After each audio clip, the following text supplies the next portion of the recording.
Nobody wants to get drunk and get loud. And all my rowdy friends have settled down. I'm not sure I had any rowdy friends to begin with. I don't know.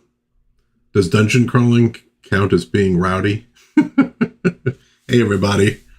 Welcome to Dad's Den of Pop Culture, the Sunday live show. We're looking at the limited collector's edition of Batman. This is a facsimile that was just put out that I grabbed at the comic shop yesterday. I thought we'd flip around looking through it.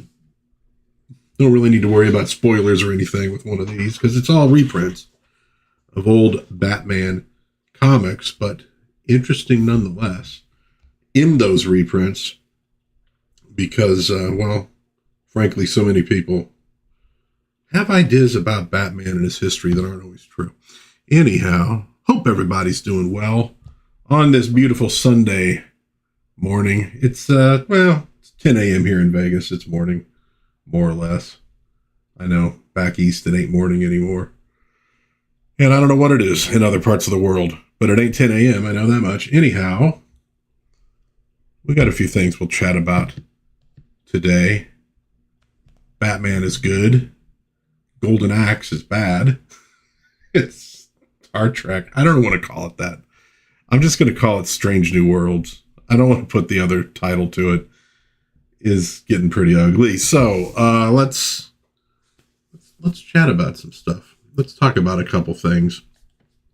It just occurred to me, I don't have my script up here on the screen for me to see because I had, well, anyways, like nobody cares about my setup. But I got to get my script up because I'm old and I don't remember everything all that well. Pump. Let's chat for a moment about Roger McKenzie, who just passed. He was well known for his run as a writer on Daredevil, as well as Captain America, passed at the age of 73. He started Daredevil on the darker turn in the comics, along with Frank Miller. And Frank Miller would work on it after McKenzie wasn't writing it, but McKenzie started that turn, which, it was a big moment, I think, because Daredevil, with Batman, people will make that claim of, well, he was really dark in his earliest days, and it's like, yeah, kind of, and it's very, very, hey, Man of War 665, hail, sir. Batman was a little bit dark his very first year of existence, but he got a lot less dark really quick, and spent most of his time that way. And then you got the move in the 70s, and we'll see that in this Batman book as we flip through it. It's kind of a good example of it, but Daredevil was really never dark. He just wasn't that kind of character. And so he's a good example, maybe one of the earliest examples of taking a character that really didn't have their roots in that sort of thing at all, into that darker take on a character in the 80s. And worked out well for Daredevil, probably made him a bigger character than he ever had been, probably a bigger character than he ever would be. But also, I think, introduced the problem of, when they did it with Batman initially, it was about tone and it was about visuals. It was about telling more crime-oriented stories than supervillain-oriented stories, although they still did that. With Daredevil, it had to do more with changing the character himself. And I don't mean changing in we're just going to ignore the past, but I mean, they put the character through changes. And when you do that, it's harder to go back. It's harder to do other things. You know what I mean? Once you start addressing those sort of issues, you kind of have to stay with them. But also it creates an expectation of continuous character change because, once you start going into all these dark problems of a character, how do you resolve them? when people go through things like that in real life, it often ends in a very bad way, in a very permanent way. So how do you keep that going? With Batman, in the 70s, when they started making him a little bit more of this, sorry, I got to take the photo off. When they started making him more of this guy than the kind of character we'd seen for most of his existence, he was still, for the most part, Batman. I mean, they didn't really change. You had like Dick Grayson going off to college, but Alfred was still there. Well, they moved into the penthouse. Okay. But I mean, it was not like a very different Batman. Now, Batman Dark Knight Returns, that kind of changes the character. And even though it wasn't, part of the mainstream DC universe, it had its impact on the mainstream DC universe, and the mainstream Batman started moving kind of more in that direction very often. When you do that, that's a little tougher. When it's just a tone, a visual change, the style of adventures, you could still branch out to other things and do other things. I think with Daredevil, it was a little bit more of a permanent thing. It was going to be a lot harder to go back to just him fighting a villain of the week and the audience being happy with that or being okay with that. So anyhow, but that was McKenzie, man. That's what he did. And it was a big deal. He also wrote on Ghost Rider, Battlestar Galactica. He pitched the idea, apparently, of Captain America running for president, which was later used by Roger Stern and John Byrne. He got credit, though, for the idea. And he co-created Next Man at DC. He did some work for Gold Key Comics as well. So God bless Roger McKenzie and Godspeed, losing him at the age of 73. And then, of course, Hayden Panettiere, only 36 years old, cardiac arrest. She fought a lot of demons. And, I don't know to what extent that might have contributed to, what happened to her. I would think it would, I would think it would, like some of the substance abuse kind of things going on, that would have something to do with it. But I don't know that for sure. But very sad to lose somebody that young. Did a lot of good work, had a lot of fans, of her work, and started working at a very young age. Man, that's always rough. One of the things I do when I'm watching like old movies is, I sometimes you're aware of who the actors in them are. Obviously, if it's Bogart or Lauren Bacall or something, who those people are. But you get a lot of side actors. You don't necessarily know who they are, what their biography is, what other movies they were in. You look people up, and a lot of times you end up with a sad story. A lot of times, though, it'll be an actress, and you go, okay, who's this? What has she been in?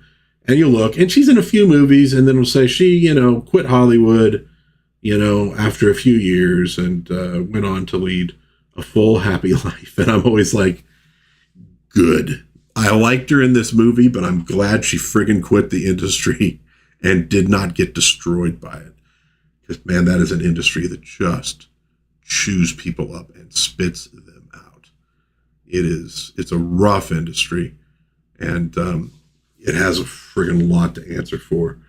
And now it has one other thing that it needs to answer for, and that is this abomination. So what was it? A couple days ago, I think, was when the trailer dropped. And like I was at work, but I was looking at Twitter real quick, and I see it pops up. And I generally avoid this stuff. Like, why am I going to watch this trailer? Like, I'm not going to watch this show. I know I'm not going to watch this show. But I'm like, what the hell? Watch the trailer. What harm could come from just watching the trailer? And, well, no harm came from it, but literally, like, first second, okay, second, all right, I think there's some skeletons. Third second, horrible, cringy non-joke. And it's like, oh, God, this is going to suck. And then it just got worse. It is just the worst non-humor, jokey, millennial. Oh, God, I know there's people who dig it. But here's the thing, man. Like, they have been running this exact shtick, and I mean exact shtick, for 20 plus years now. It is the same exact delivery. It is the same exact jokes. Holy God, are you not sick of this yet? Even great comedians, people get kind of tired of their shtick after a while. You know, people have gotten tired of all sorts of things. You know, the Stooges couldn't do the Stooges forever, right? It gets tired, and you move on. You get a few good years in. If you're really creative and clever, you can kind of pull it off for a while. But this is now like, yeah, it's Whedonisms, it's all that kind of stuff, man. It is. It's just, God, it's boring, and they're not really jokes, and it's this, I don't know. I don't even know what to call it anymore. I didn't like it when it first showed up, and obviously a lot of people did. Okay. But 25 years later, you know what it reminds me of a little bit is like Super Sentai, where it's essentially the same concept that over and over and over and over and over. And I know they changed the costumes slightly. They changed the characters slightly. It's a different giant robot, you know, and it works because, you know, like with comic books, it was intended for kids. So you have a constantly rotating audience. The idea isn't that you're going to watch Super Sentai your entire life. You're going to have your show that you watched when you were a kid, maybe a couple, depending on how old you were and when the crossover from one series to the next went. But like, and you're going to cherish those things because it's part of your childhood. It's nostalgia. But, you know, you come back to it later. Like I've watched some of it, you know, as an adult, like, all right, let me check this thing out. There was one in particular that was the sort of the show that saved Super Sentai. And I was watching it, and it's fine. But, you know, as an adult, you're like, it's just not really that stimulating. You know, you kind of get bored. I watched, you know, maybe like 10, 12 episodes, and I was like, okay, I think I got the concept here. You know, it shouldn't work that way with humor. There's such a creativity deficit right now, at least with the mainstream. There's still creative indie people out there for sure, but I don't know if humor's ever gonna. Yeah, dude, I know exactly, and that's the thumbnail's not good, right? But I'm like, okay, you know, and I saw people, so I complained like early that day, and then I start seeing just it rolling in. Everybody's like, oh, what the hell is this crap? And for a lot of people, it's like the design. They're so sick of this style of animation. And I'm like, yeah, I get that, but it was the really bad attempts at jokes, you know, just, as the kids say, just cringe. Just what it reminded me of is when people like in the 60s or 70s would try to sound funny by imitating a comedian. Hey, Mr. Sushi Hut. Good morning, sir. And, you know, or like telling a joke and then honking a little horn, beep, beep, you know, or a slide whistle, you know, after the joke. Get it? It's funny. It's like, it's not funny. It's not even like a professional comedian who's kind of imitating a better comedian. It's just normal people trying to sound funny by using a catchphrase, you know, that they heard. It's like people, you know, I'd buy that for $1, you know what I mean? It's like, good Lord. Yeah. And it's sad. Then you look at like one of the dudes involved did that Lower Decks thing. Again, I'm not going to use the ST phrase for it because it's not. It's just, yeah, it's like, yeah, well, that kind of makes sense, you know, that he's involved with that too.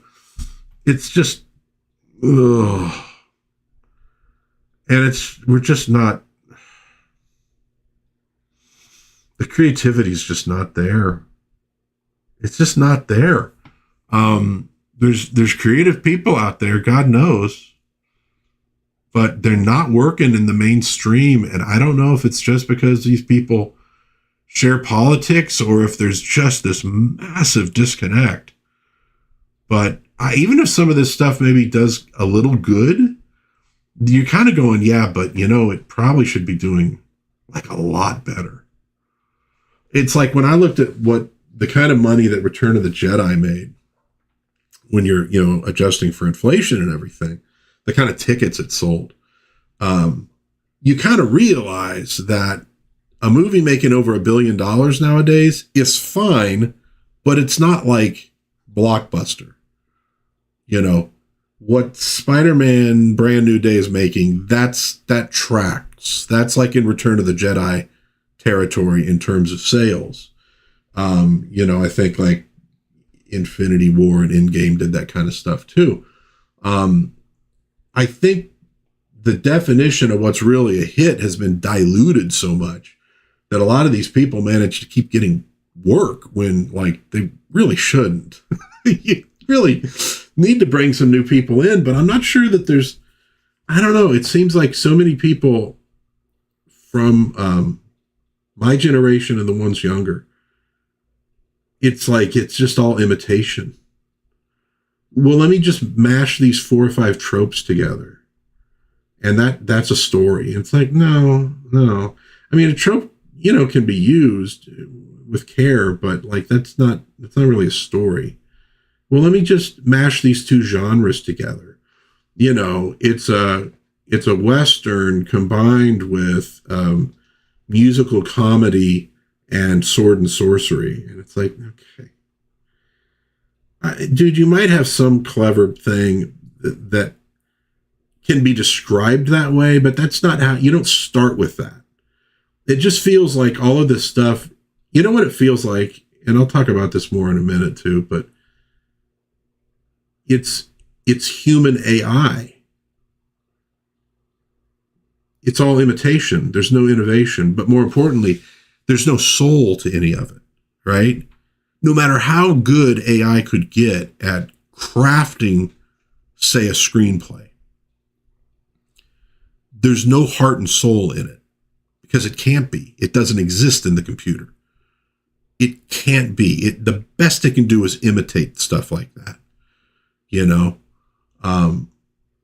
and that's kind of I feel we're getting from a lot of these people working for the mainstream studios and stuff is it's just human AI. It's just regurgitation of tropes and memes and whatever. And, well, we're going to do the Green Lantern, except it's really just going to be true crime. But we're going to introduce Green Lantern-y things that are going to screw up a true crime story. And, it's not like, it's not genuine innovation. It's not somebody sitting down with a blank page saying, I got Hal Jordan and I got Jon Stewart. What am I going to do with these guys? What might be interesting to do with these characters? And then following that along, and getting your rough draft out and then going back and editing and finding the weak spots and maybe coming up with better ideas for scenes or better dialogue and incorporating that. And you do all that kind of stuff. And then maybe it goes to another person who looks at it and says, okay, let me punch it up a little bit. How about this? How about that? We could, this bit's a little long. I think we can, to make it a better movie, where now it's just sort of like, it's like a menu. Choose 4 tropes you would like to include in your story. Please choose 2 genres that you would like to mix.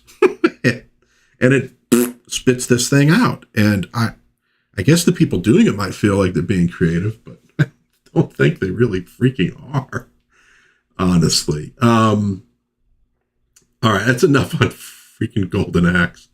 That was sad. It just got sadder as you went through. Oh, it's just every cringe bit of nonsense. Another sort of an obituary here. Columbia House is saying goodbye. 71 years old. And I know a lot of us were probably going, wait, Columbia House is still alive? Really? They kind of shifted into a lot of other physical media from what they had done in the past. But I guess streaming finally killed it off. This is funny. I've been going through old magazines, looking for ads, looking for interesting articles, stuff that I could chat about on Twitter. And I had come across this ad and I really liked it. I thought it was kind of cool. And it's Columbia House, so that's cool. And I'd saved it. And I swear it was like maybe an hour later, I saw online that Columbia House was going away. I was like, oh, I got the perfect graphic for that. But I was a Columbia House member or subscriber or whatever the hell you called us. Idiot, I guess, would probably be the main word. But I did pay my bills. But I actually kind of liked Columbia House because they would do like, you would kind of join a plan. Like it might be like, what's your favorite genre? And it might have been like metal, and it might have been pop, or it might have been whatever. I don't remember what exactly the one I did was. I was, it would have been late high school because I had my own job finally. So it would have been in high school and college, right around there. But at any rate, they would sort of be like, here is our monthly release. If you don't want it, you need to send this card back in saying you don't want it. Otherwise, it's going to be sent to you and you're going to be billed. Okay, that's fine. That's fair.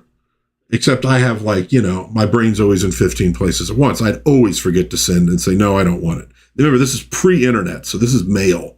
You had to do it via mail. Now, the card, I think it was almost like a postcard. I think you could just literally mark the thing, I don't want this, and put it in the mail and you're done. But I still wouldn't do it. And so I would get these things sent to me that I didn't necessarily want, but very often I would end up like really digging it, and liking what I got. And one of those things was, it was like a David Bowie greatest hits. And I'd never really listened to much Bowie at that point. And I got the cassette, so I'll throw it in, and totally friggin' loved it, man. Totally loved what I was listening to. So I credit them, man. They kind of broadened my musical horizons a little bit with that. Just basically because I was lazy. But I did eventually pay off and quit. So, but I know a lot of people are like, oof, good. They won't be able to collect. I think it'd be hilarious if Columbia House, technically sold out to a really aggressive group of people who started following up on all the money that was owed to them. People start getting hounded for bills from 30 years ago. I only say it's funny because I wouldn't be one of them. Otherwise, it wouldn't be that funny. But yeah, I mean, with interest, you now owe Columbia House $42,000 for those Madonna records that you got back in the day. But at any rate, yeah, so there you go. Columbia House saying bye-bye. By the way, very cool ad. That's one of the main things I'm enjoying with these old magazines is just looking at the ad work from them. Let's see if I can zoom in a little bit, but just cool staging with all the albums underneath. See, I think Perry Como looks like he's in there somewhere. Can't read all of them, but anyhow, cool stuff. Cool stuff from these old magazines.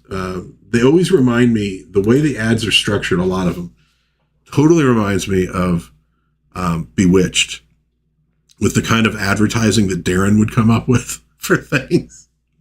And you kind of go, yeah, it's actually not that unrealistic. Mr. Sushi Hut says, picking 2 or 3 things out of a hat is a technique comedians really, yeah, it does. It creates unoriginal content. That's about the last thing. And Manowar says, didn't know Columbia. Yeah, I didn't know Columbia House was a thing either. I kind of assumed it had probably already gone away because of streaming and because of e-commerce and everything else. But I guess they just branched out into other physical media. And so, I mean, in a way, it's kind of sad because we're losing, a physical media company.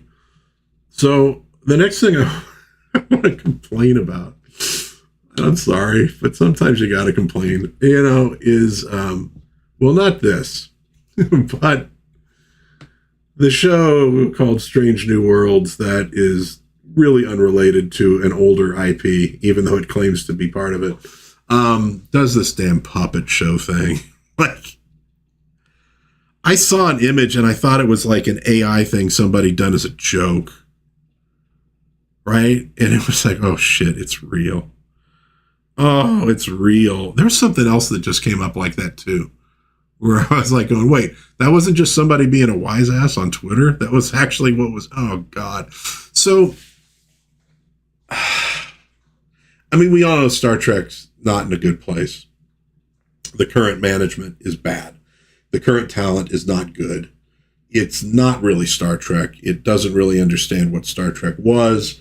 The people doing it either can't or won't do what is really required for Star Trek, which is, if you're talking about the original series, speculative fiction, very much like what you'd find in stuff like, Galaxy Science Fiction and those kind of magazines from the late 40s, well, even maybe the full 40s, the 1950s into the 60s, where, it's a sci-fi setting, but it's also asking bigger questions about things. Yeah, they did some funnier episodes, like with Tribbles, like with the gangster world, but they sort of, within the fantasy science, scientific world that they created, they kind of made sense in terms of what they were doing. But they were also sometimes meant to be bizarre things.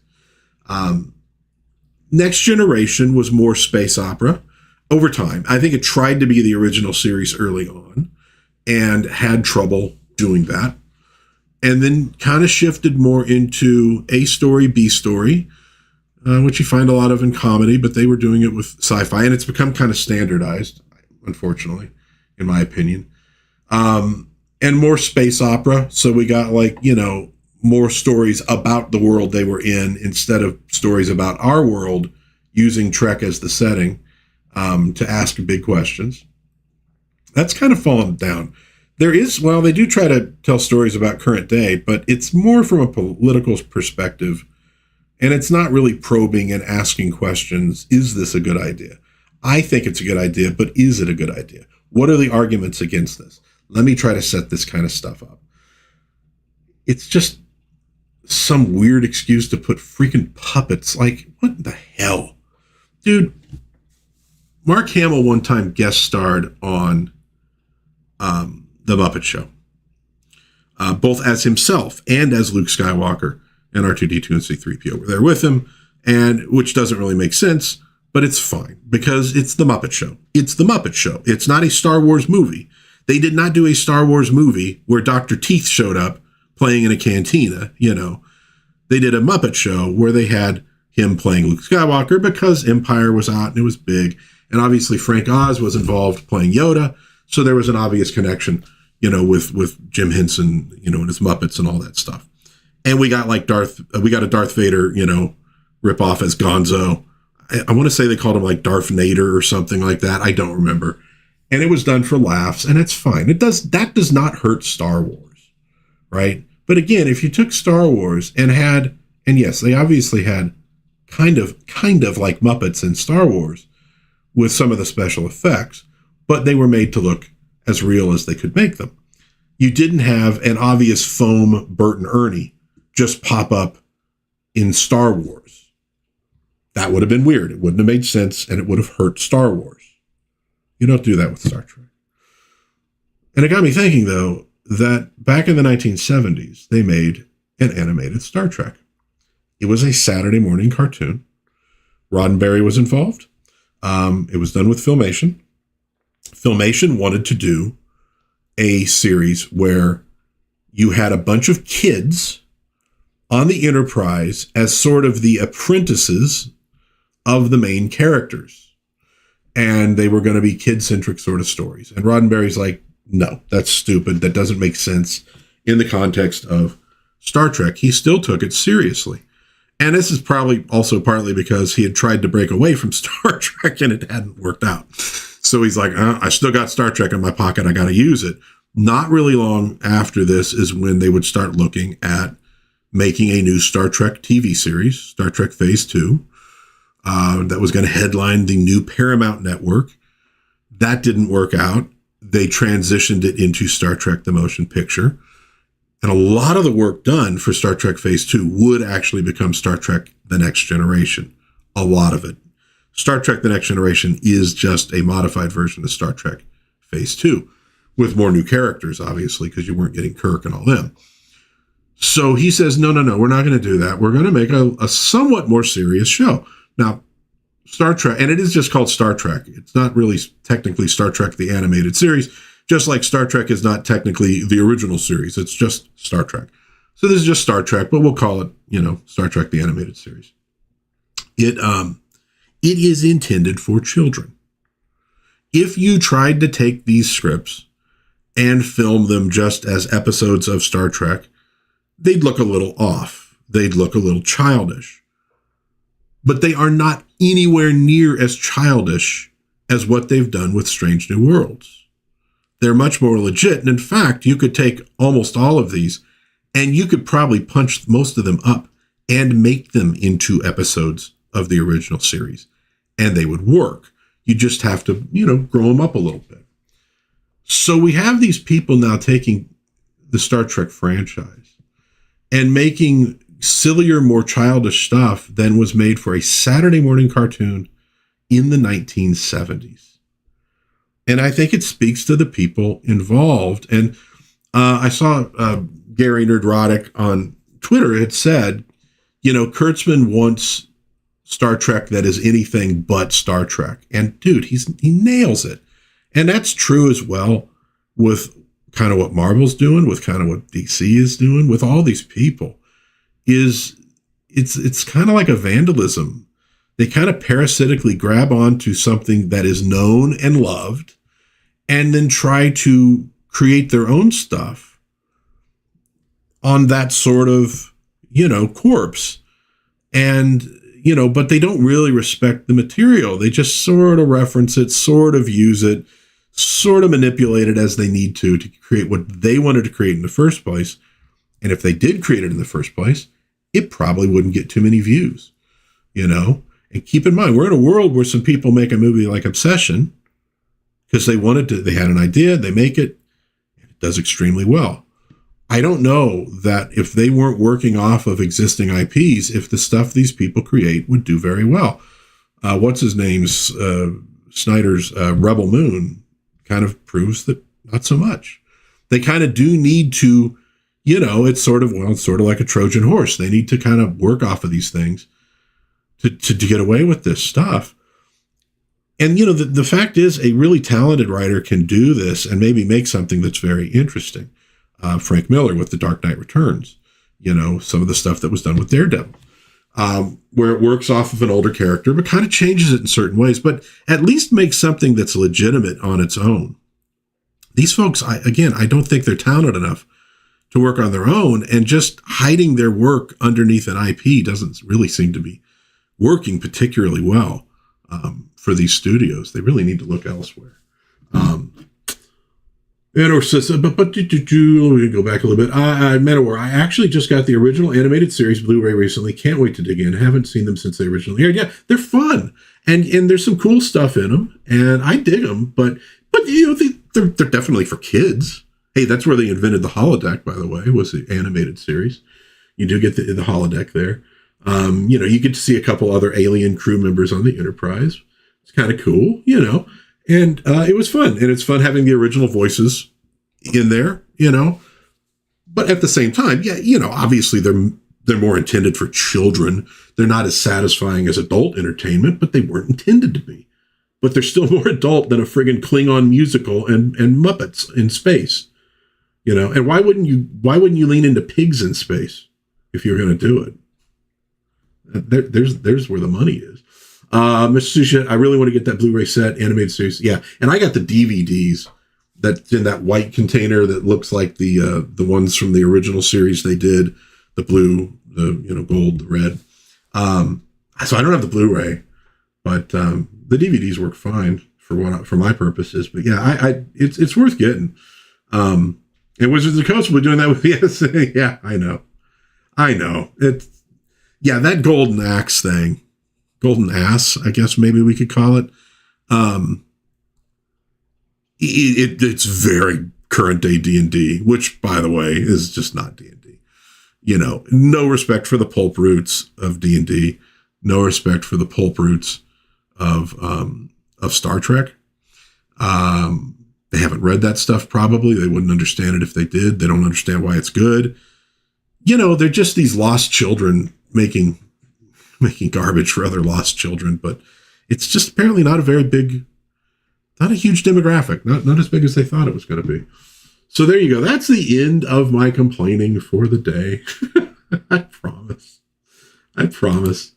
We'll chat about some coming attractions later. Let's check out Batman here. I love these books because you get to see the full-sized artwork, you know, and yeah, they're cleaned up. And I know a lot of people are like, I like the old paper texture. And now this is a newsprint page. It really is. But it is, you know, it's clean. It's not like, you know, 30, 40 years old. But yeah, kind of my point, when you're talking about early Batman, I don't know if they got years on this stuff.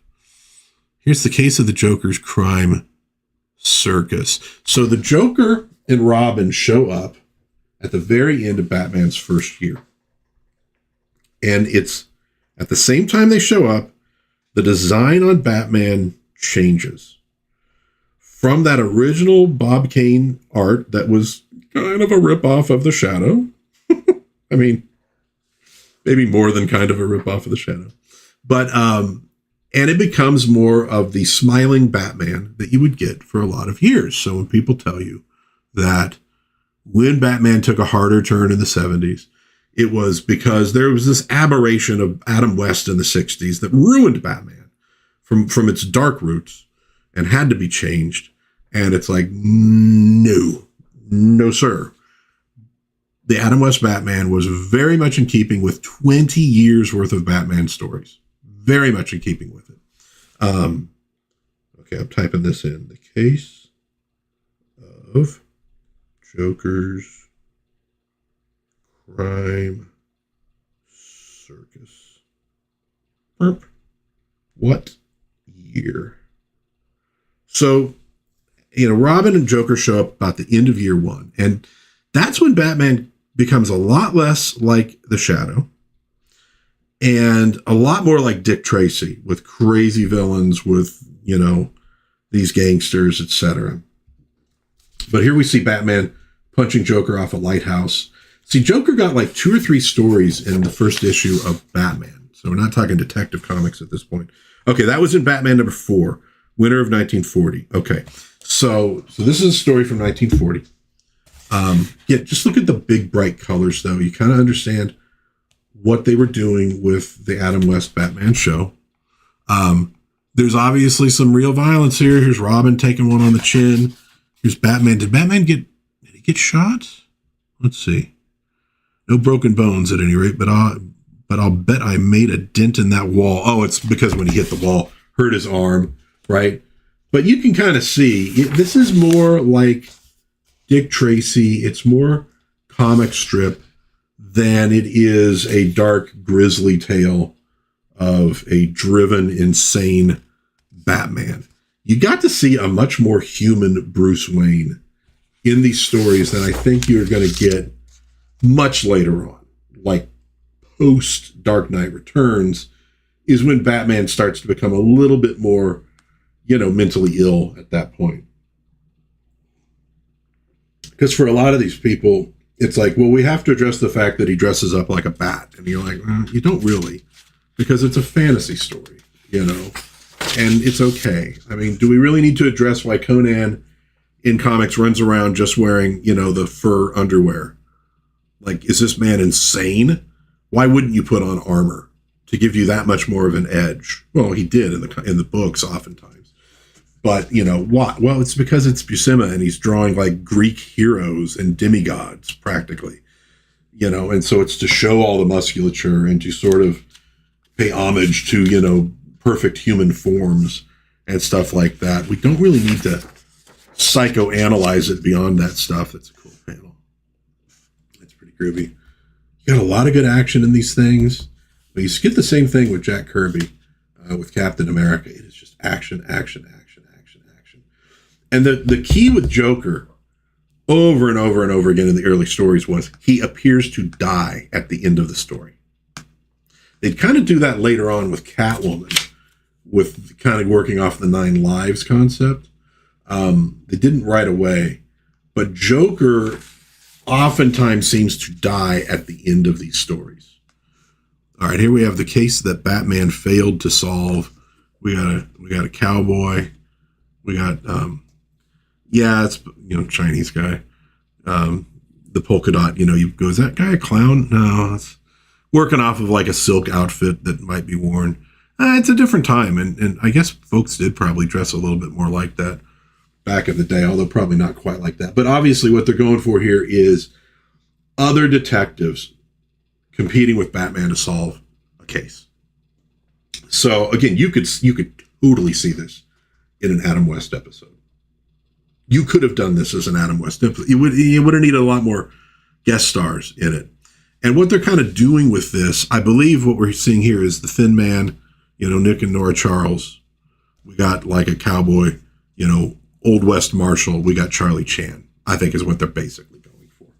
And kind of like that, what was that parody movie they did? Manowar probably knows.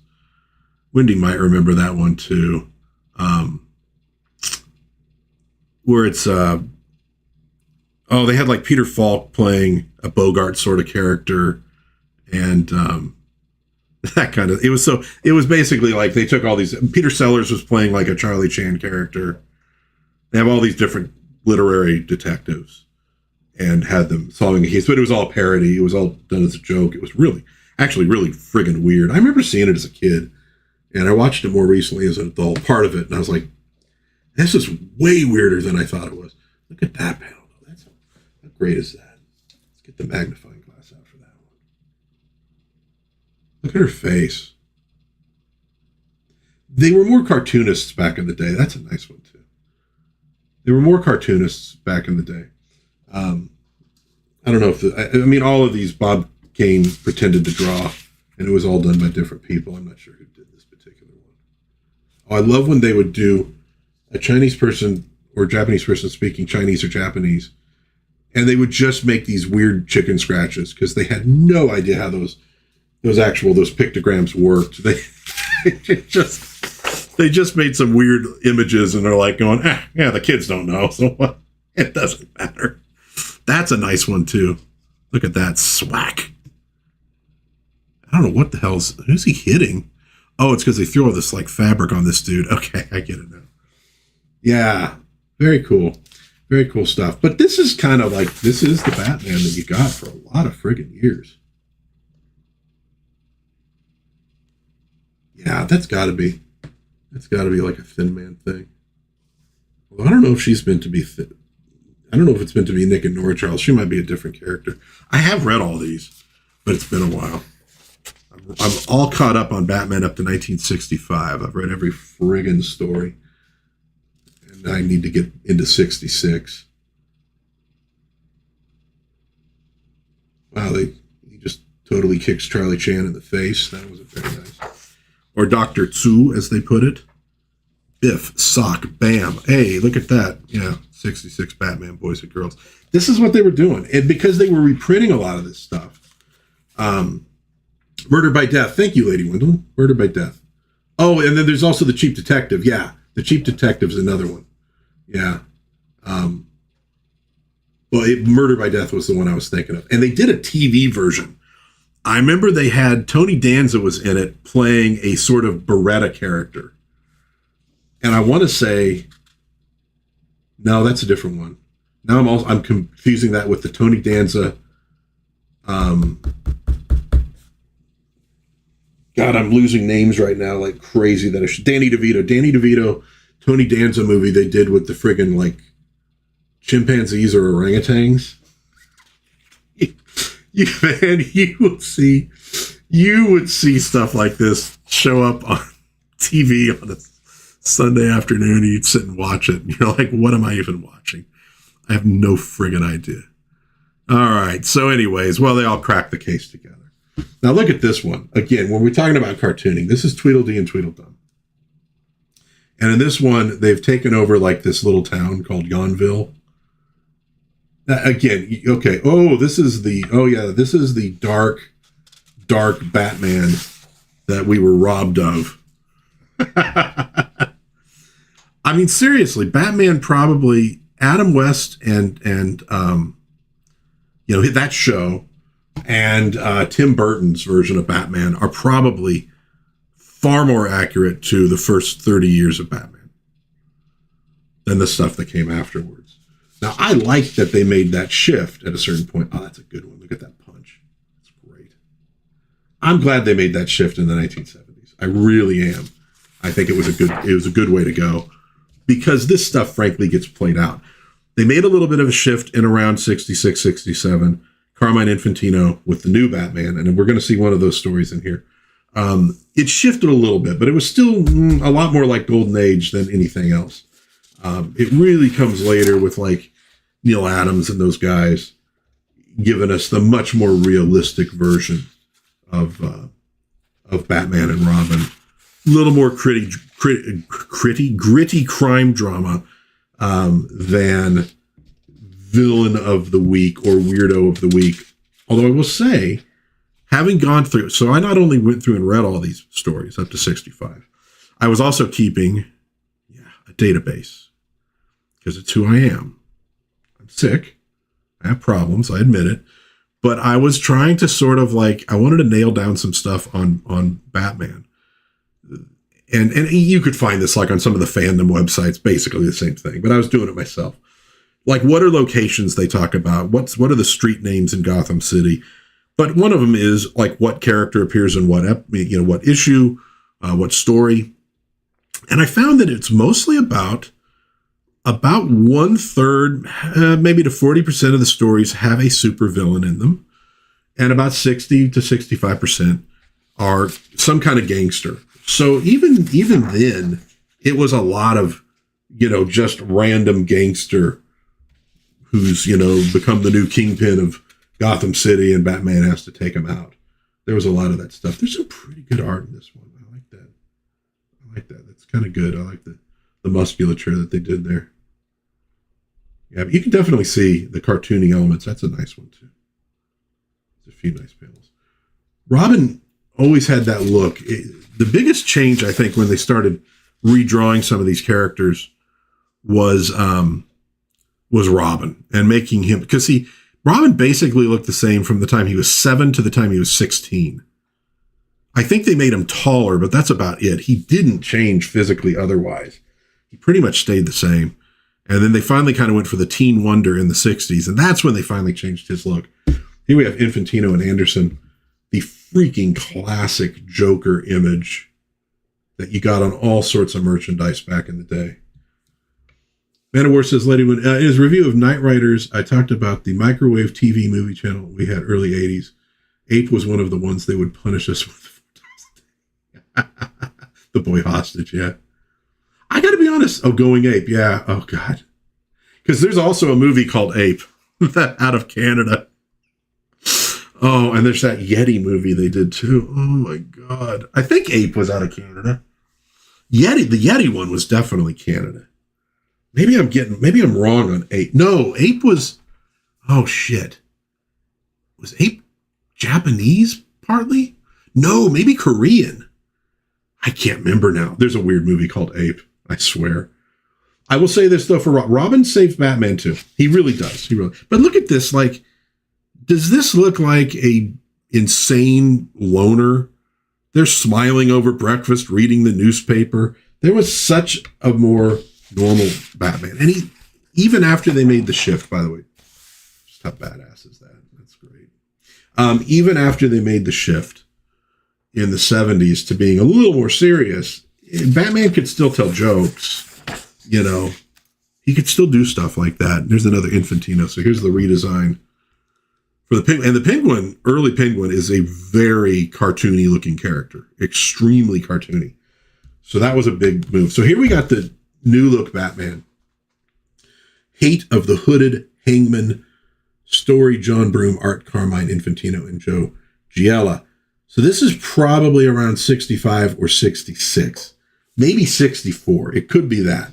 Because I want to say that's about when they brought in the new look. And so we have this Hangman taking on Batman. So it's a little more serious, but it's not exactly kind of what like Denny O'Neil would be doing later. Basic looks like pro wrestling. So we got this dude, Apache. So not Apache Chief, though. The Hangman. So these are wrestlers, basically. It's a nice piece. So one of the great things with Infantino and a lot of these guys is they could draw. First of all, they knew how to set up a panel.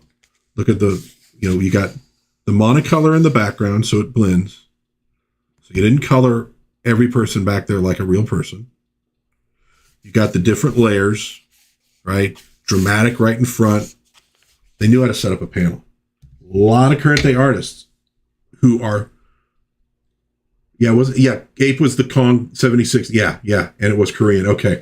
A lot of current day artists are very talented, but they don't know how to lay out a panel like the old guys did. I keep saying, man, read old comics and look at the layout and look how it's done, and you'll be a better storyteller. These folks are great at just drawing people, but they're not as good at storytellers, right? You don't get a lot of panels in these days where it's like a long panel and there's one person standing here and one person standing here and they're talking to each other. If you do that, it's for a very dramatic reason, to show distance between people. And you'd probably have one person turned away from the other, right? You don't do that. But look at all. Oh, Infantino is so freaking good. I didn't appreciate it as much in the 80s, how good he was. I appreciate it so much more now. But you can see you could probably turn one of these into a Adam West one, but it's a little more serious. It doesn't, but you could kind of play with it. You could definitely see professional wrestlers showing up. They did the boxing one, but you could see that. So this dude's, man, he's whooping Batman. Look at that. He throws him right into a sign. What is that? Douglas Street. He bends the friggin' sign, It tells you how much Bane had to do in order to actually break Batman's back. Look at that. Look at that Zam right there.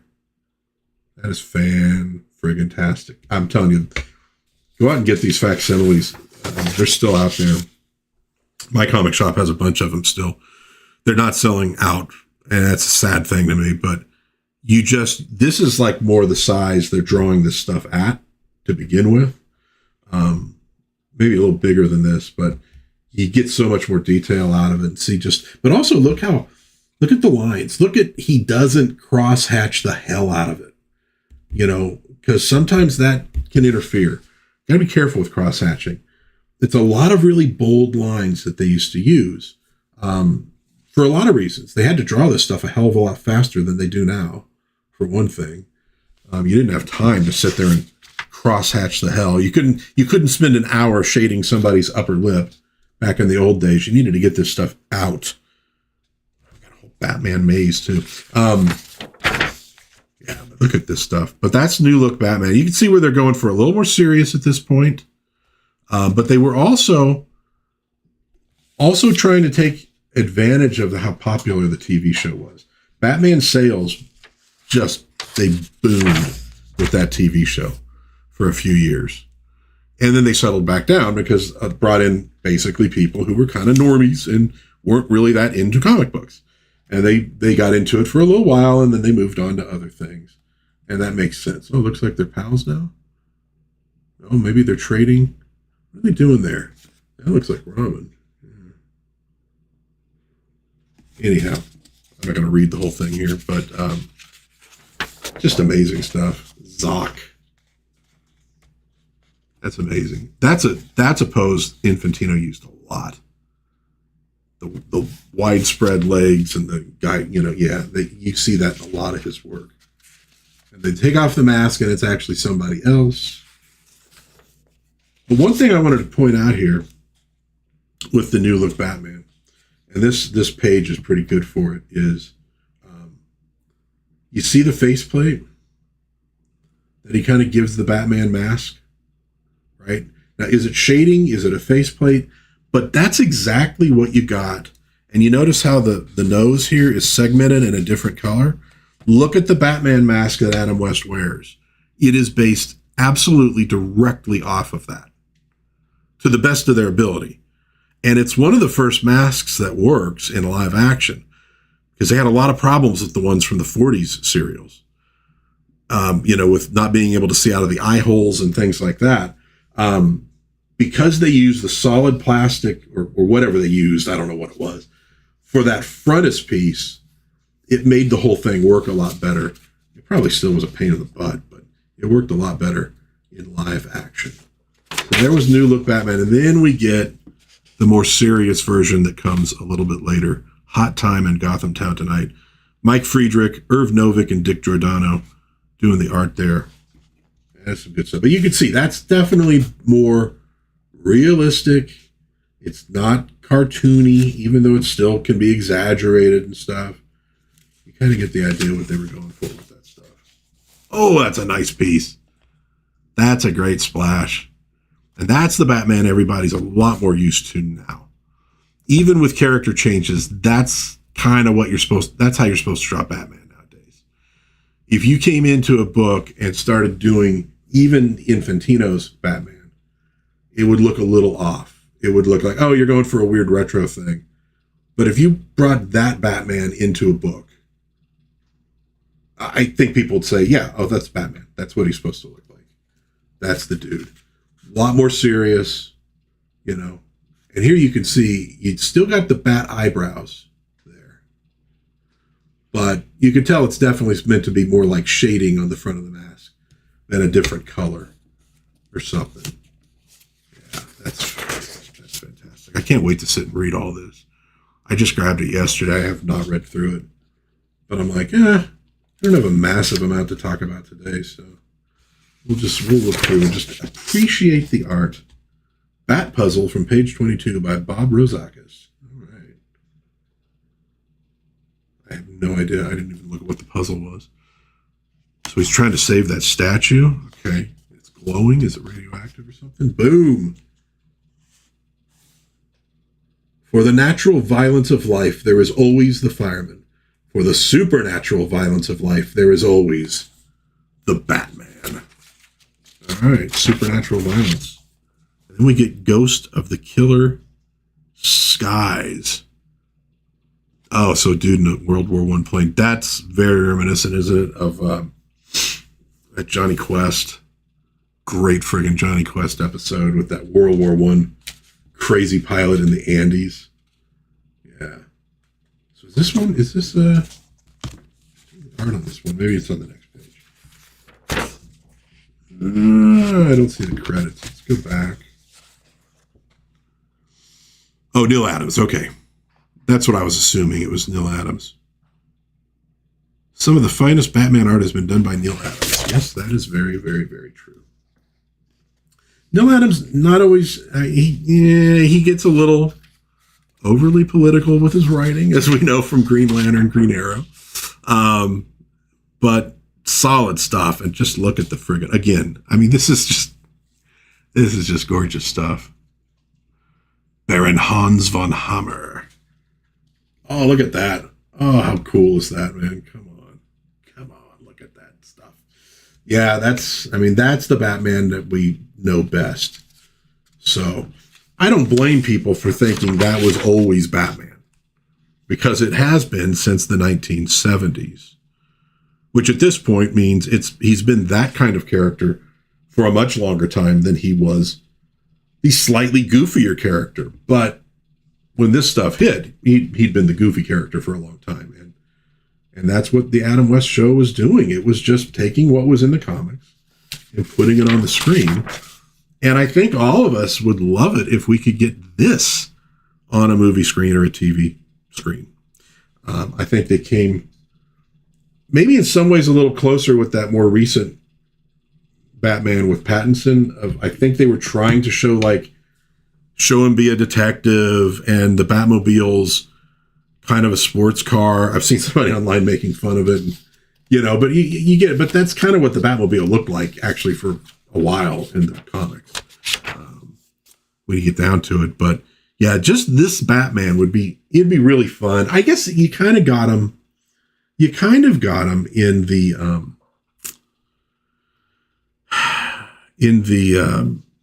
Batman animated series. So I'm is this supposed to be Enemy Ace? Because it occurs to me, I don't know what friggin' Enemy Ace's name was. I haven't read enough of them. I love the Kubert artwork. I think it is. Okay. I think they had him cross over in Brave and the Bold. I wonder if this is from a Brave and the Bold comic. But I'm not sure if that's supposed to be Enemy Ace or not. No idea. Look at that, jumping off the friggin' airplane onto the other one. It would be unexpected, mostly because it wouldn't be very smart. Because all that dude needs to do is just a little bit to the side. And then Batman's going to need to have a friggin' bat chute on, or he's in a lot of trouble. Look at that. Look at that. Okay, yeah, a tribute to the great Joe Kubert and Robert Kanigher. From Denny O'Neil, scripter. From Neil Adams, Dictor Dana art. Julius Schwartz, editor. Okay, yeah, that's what they're going for with Enemy Ace. All right. I mean, I should have known that, but I wasn't sure with what they were doing with it. That's a great, oh, look at that, the sound effect going all the way down. They don't like to use sound effects anymore. They don't like to have fun anymore. Holy crap. And there we go. There we see some of the different Batman on the screen with the boys. There's Cesar Romero. There's one of the original serials. Gorshin, who took the Riddler up a notch. Frankly, Newmar took the Catwoman up a notch. Yeah, I mean, it's kind of like with the Max Fleischer Supermans. They added a lot to the Superman mythos. Those books. They really, or those books, those cartoons. They added a lot of stuff that wasn't there before. A lot of these heroes have prospered. We'll have that as our background. They have prospered from all of these live action things. I don't know if that's true. Some of the latest stuff. I don't know. The other stuff I picked up at the comic shop this week. I got some more old Avengers books. Oops. God, I just hit my microphone. Sorry, everybody. These are kind of about the time where I started reading Avengers. We got Hercules in there, Captain Marvel, Monica Rambeau. So I've been trying to grab a lot of them from that period. Stuff that I had and lost, and stuff that I had never had. And also this week I had bought, this is an older figure, but I got a Hercules Marvel Legends. Running around half nude. He's based on Steve Reeves. And I mean, Steve Reeves, Hercules is probably a big reason why Conan the Barbarian looked the way he did. So there's old Herc. I was getting out the new Mattel Superman to sort of do a little side by side. These scales go together pretty good. And it occurred to me that would be a fun crossover, frankly. Hercules and Superman. Because Herc is just a fun character. You know, I think he screwed with him a little bit lately, but you know, and Superman's not quite as goofy. At least more modern takes on it. I think that would be a good buddy cop situation. I also grabbed #1 West Coast Avengers, the limited series, because I realized it was the one I was missing, and they had one for $8. So I said, what the hell?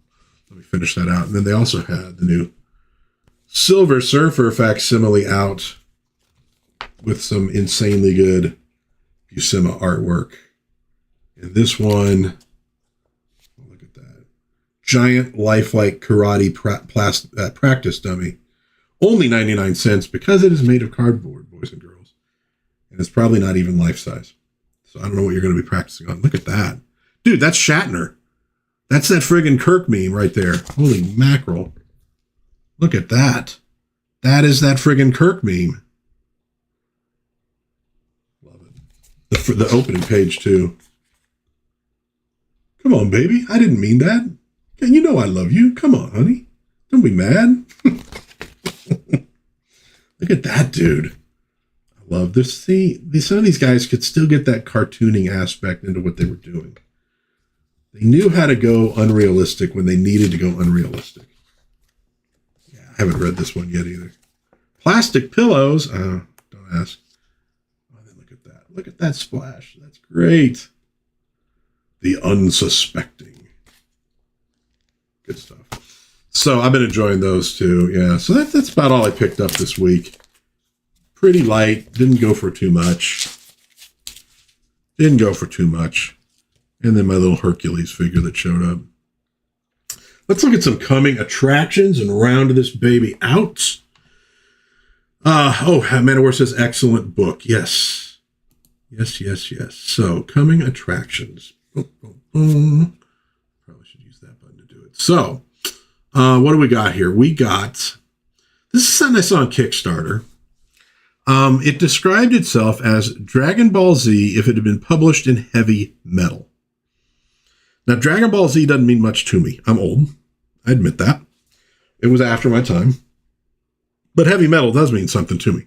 So I clicked over to it, and I'm like, I kind of can see it in some of the art. This next piece, I think even more so, it does feel like European comics, man. Some of that stuff blew my mind back in the day. So this book, issues 1 through 4, is by C. Brennan Knight.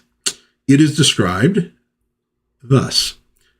Tyrant Fall is the epic fantasy battle comic about a warrior whose quest for revenge ends in failure and becomes an impromptu rescue and a dire escape. What starts as an isolated act turns into the flashpoint that reignites an ancient war. So pretty cool. So it's called Tyrant Fall, and it is going live here pretty soon, launching soon on Kickstarter. You look it up, you can sign up the little thing to be notified, but looks like it might be cool. So I'll probably check it out. I don't know if I'll dive in, but I will probably check that one out. Manowar says, I lost the majority of my early 80s Avengers to fire. I lost them to stupidity. I got rid of them. When I got back into my comics, I put them away. I saved some. I got rid of a bunch, saved some. And I got back into them. And I was positive I did not get rid of my Norm Brayfogle Batmans. I knew I didn't get rid of those. And I knew Rima the Jungle Girl. I had a couple of those. I definitely kept those. Those are older ones. I kept the older stuff for sure. And I'm sure I kept the Avengers ones, right? I know I didn't keep any of that stuff. I'm like, what the hell was I doing? So now I'm kind of rebuying some stuff here and there. So yeah, it was a fire. At least I'd have an excuse. And by the way, got rid of them. I went to the comic shop with a box and said, here. And the guy's like, well, let me check them out, see what they were. I'm going to take them. They're yours. Sell them for whatever you want. I don't care. Dude, we're talking about the Todd McFarlane Spider-Mans that go for hundreds of dollars nowadays. Yeah, just gave them away. I needed room. We were still in our condo. We had a kid. My office was being turned into the nursery. I just had to get rid of a big box of comic books. But I did save some. Thank God. I did save some. But speaking of Adam West, in a couple days, McFarlane is going to have another set of 66 Batman figures up for pre-order at select retailers. Adam West is Batman, Burt Ward is Robin. And I did, by the way, miss out on that Silver Age Robin that went up for sale last week. Dude, that morning, I had to go into a meeting. I didn't know exactly when they were launching anyways, but I had a feeling it was going to be right when my meeting started. So I grab like my cup of coffee, grab a pad and, pen. I walk into the conference room. I sit down. It is now maybe 5 minutes after the hour. I grab my phone, jump on to the Twitter feed from McFarlane. Oh, there's the link. Click. Sold out. Bane, not sold out. Catwoman, not sold out. Some other version of Batman, not sold out. Silver Age Teen Wonder Robin, sold out in like 5 freaking minutes. Like, son of a... Okay. But it also saved me like $28, so that's fine. So at any rate, you don't need room for infants. The Chester George Conservatives one. Yeah, man. Exactly. My wife just made me throw away my comics for nothing. She owes me. So at any rate, these are in the, I think they're 7-inch figures that they've been doing lately. And 7 inches tall. It's a 2-pack. So I think they're going to be a little different from the Adam West Batman series that McFarlane did a while back. That was pretty extensive. I don't think it's going to be that size range. It's going to be more in tune with the multiverse stuff they're doing lately. They're all 7 inches. So there you go, man. If you want them, they're going to be up for sale in about 2 days. I'm going to probably skip them. But this, if I had a lot more money. Dostoevsky slept on a chest growing up, and look how he turned out. Good point. Actually, I don't know, man. How did he turn out? he was Russian, so he was probably miserable and sad, but that would have happened even if he slept in a feather bed. It's just the Russian way. Just the Russian way to be. So this dude popped up. This is Captain Canuck, a, indie Canadian comic hero that I have been mildly obsessed with since I discovered his existence, like sometime in the 80s.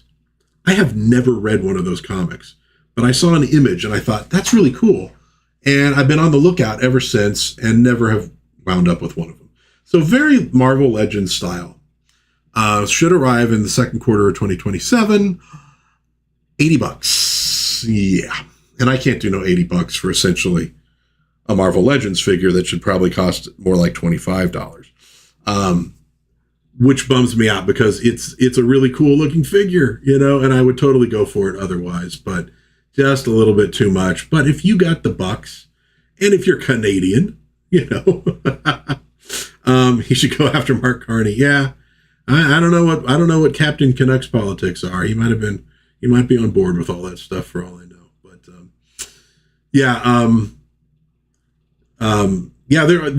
there's him. They also did a character called Nelvana.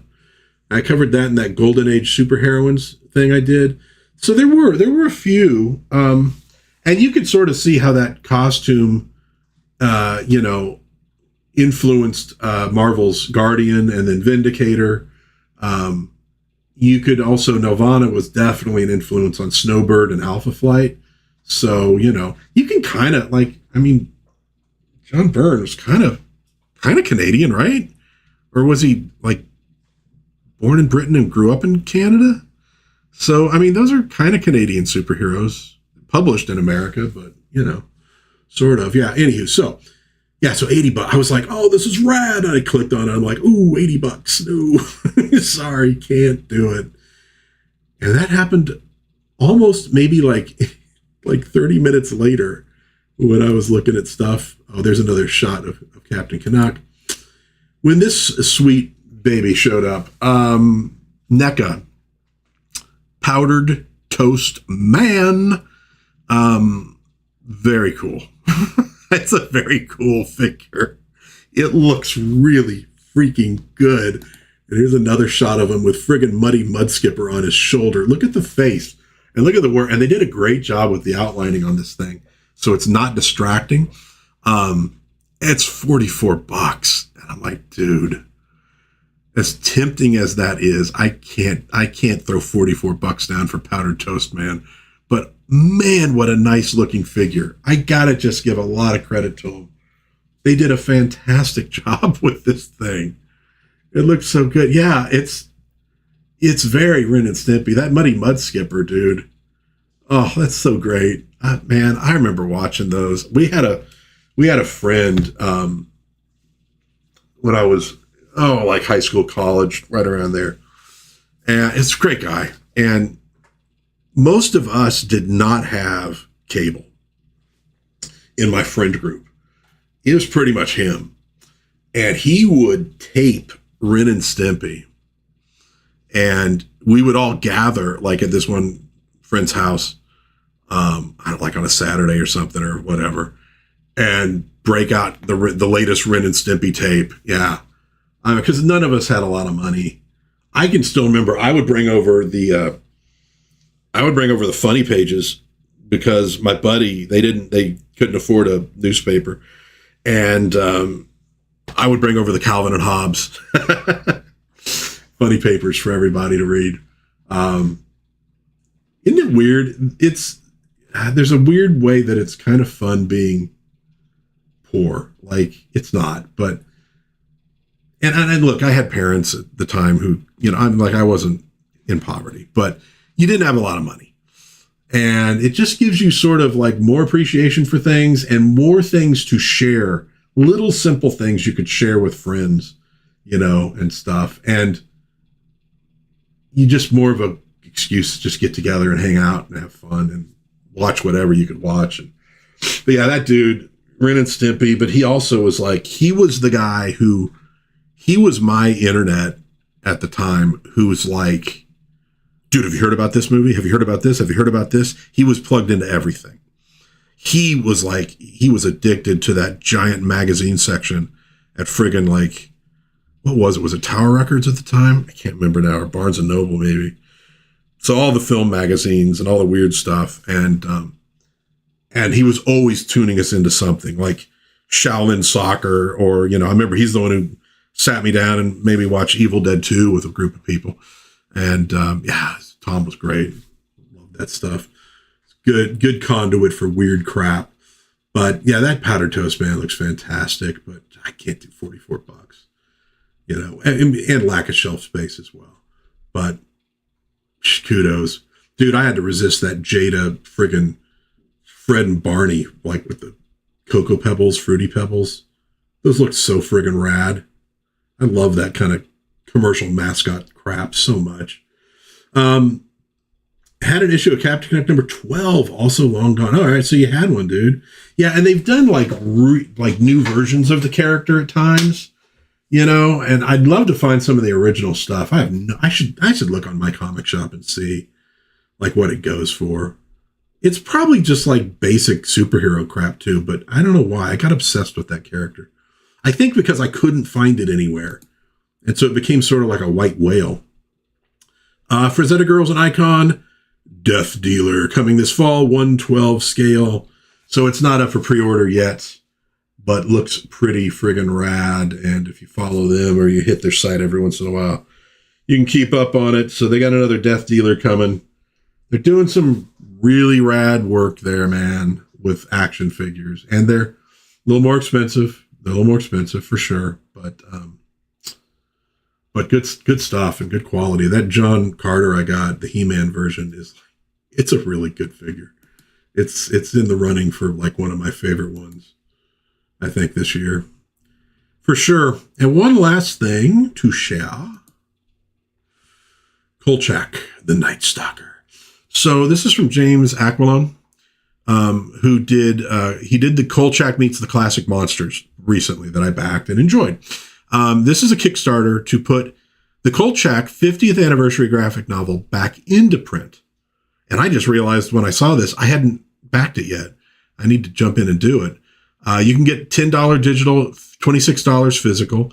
They do have another. Did I show the other? Yeah, I did. So they also have a cover that is a nod to an old Batman cover, which is pretty rad. I might get that cover. I might do that one. But estimated delivery is October of this year. So this is an older graphic novel. They're putting it back into print. Oh yeah, you got the Mezco Death Dealer, yeah, but your eyeball. I'm with you, Man of War. They do good. They do nice work. Frazetta Girls and Icon, they do nice work. So this is cool, man. I love Kolchak, and I'll probably grab this one today. And also, I was kind of sitting on Mike Barron has this new like Rippaverse Western series. So I guess it's set in the past of the Rippaverse that I was going to grab, and I'd forgotten about that one too. And the nice thing is, I mean, they only got cover C, which actually the cover I think I like best. But because of their deals they've worked out, it's like $14. So they've gotten the prices down. That's about half what you'd probably have paid a while back. So they're doing good work there of really building the company and getting those prices into a sweeter place and getting them into comic shops and things like that, making it easier to get them overseas. So they're doing a pretty good job of getting that thing going. And God knows, man, you need some competition for DC and Marvel out there. Well, coming this week to a Dad's Den near you, Monday I will have Thor number 356 up, the end of the Thunder Frog saga, and then we'll finally do Baldur the Brave number 4, and then we'll get into the whole who's going to be the next King of Asgard thing with Thor going through September. So Thor 356 on Monday for Mighty Thor Mondays. Wednesday, I'm going to do a review-y thing comparing the two pilots and short series that emerged in the 70s based on Tabitha, the daughter of, Samantha from Bewitched.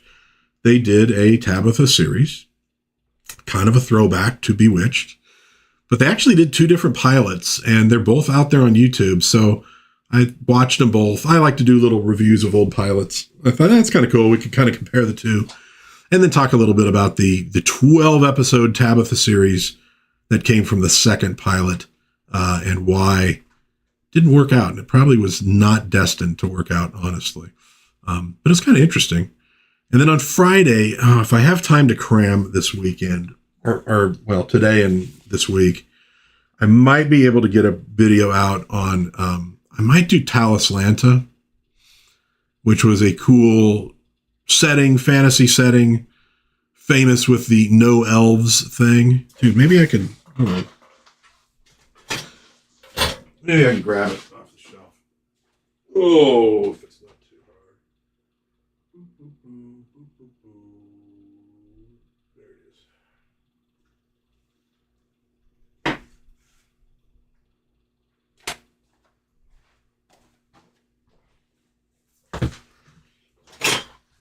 All right, so if you're a D&D player from back in the day, you no doubt will remember these ads like from Dragon Magazine.